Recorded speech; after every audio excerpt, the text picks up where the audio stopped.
It's such a pleasure to have you on today's episode on understanding the Gen Z.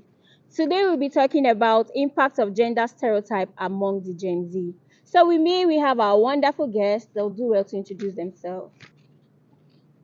Okay, so gender stereotypes are put so much pressure on both boys and girls to conform and fit into the assumptions of most of our parents. First of all, we already have the whole pressure to fit into their assumptions. The question is, what is the theory of gender stereotyping? Stereotype has to do with the general belief or general perspective of people on a certain thing. Gender stereotype to me is the view or preconceived view of how male and female roles should be. Right now, we are going to talk about how does Gen Z perceive gender. For us to understand why Gen Z's perceive, like how Gen Z's perceive the gender stereotype, we need to understand the meaning of stereotype. And in order to understand the meaning of stereotype, we need to go to the dictionary. So according to the dictionary, stereotyping or stereotype means diversifying, structuralizing and subjecting someone or a particular thing to a particular segment. We are in the age and era of internet and change and understanding. Let's just say we have grown more. So when it comes to Gen Z's perceiving gender stereotype, we have broken it down and taken the parts we want. The parts in which we say men and women should be given the rights or are given the rights to do as they please.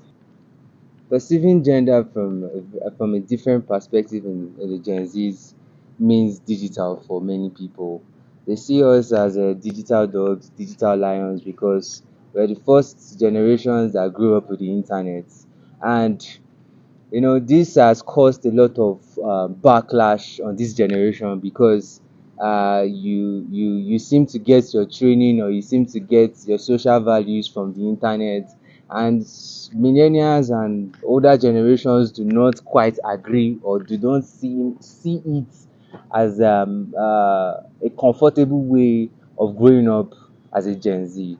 So perceiving gender to me now, I feel is like it's freedom to me. I mean, you are free and you are equal to me because you are equal to do what females do in terms of skill acquisition, in terms of areas of specialization. I mean, why can't a nurse, why can't a male be a nurse, and why can't a female be a bricklayer? So I feel it's just freedom. I perceive it as freedom. Just use cheating as an example. There are many times people feel, oh, men are allowed to cheat. I'm sorry to say, but a lot of people think this way. And it's so funny because when a woman does the same thing, it's not accepted. Now, we don't cheat with emotions, let me put it that way. Because some women feel it's cheating on me, but it can just be a one-time thing. It's nothing emotional.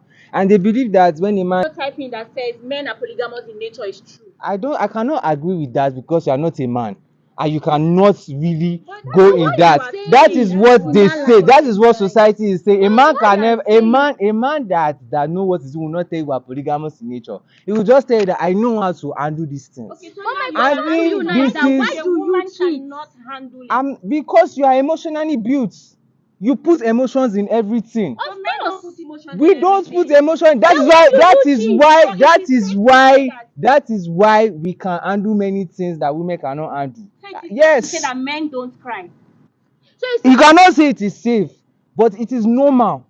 Society will not. Even your mother, your father will say you are a man. That lade, stand up and be a man. It is how you were brought up. Because when issues start in a family, it is you that will be the last man standing. It's not be the woman that will be the last man standing. That is how it will be. Having different feelings. Different. You just admitted that That men do not have emotions. That's what you said. I did not say. That's I what did you not. said. I No, did that's not. what you I said. said you are built. I said. Lade, quote me right. You I said said women are built emotionally. People attach emotions to everything. I did not say. I did not say a man does not have emotions. Don't get me wrong. And I did not. You said you said is it okay to say a man cannot cry or a man should not cry? I said you cannot say a man will surely cry, but you can never see the tears outside. You can never see the tears outside. Okay. You simply said women cannot cheat. Why? Because when they try to cheat, it is inbuilt with emotions, right? yeah. But you said as a man, you know emotion is not involved, so it's a one-time thing. one time. So why? Why? and feelings. It's obviously an emotion that led you to cheating. That's why you're not a man. You can't relate. Now, it is true that men do not have the ability to show emotions and be vulnerable. I agree with that part. But is that an excuse to say I should cheat?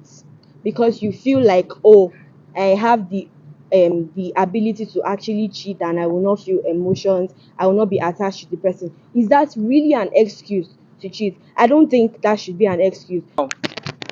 If we have a look at our population in this whole world, female are much than male statistically.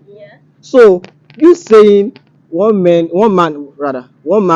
should belong to a woman. Where do you expect the other girls to go? Please. Oh, this gender stereotyping is a very broad topic and it's such an emotional one because at the end of the day, it leaves our parents to think who they raised.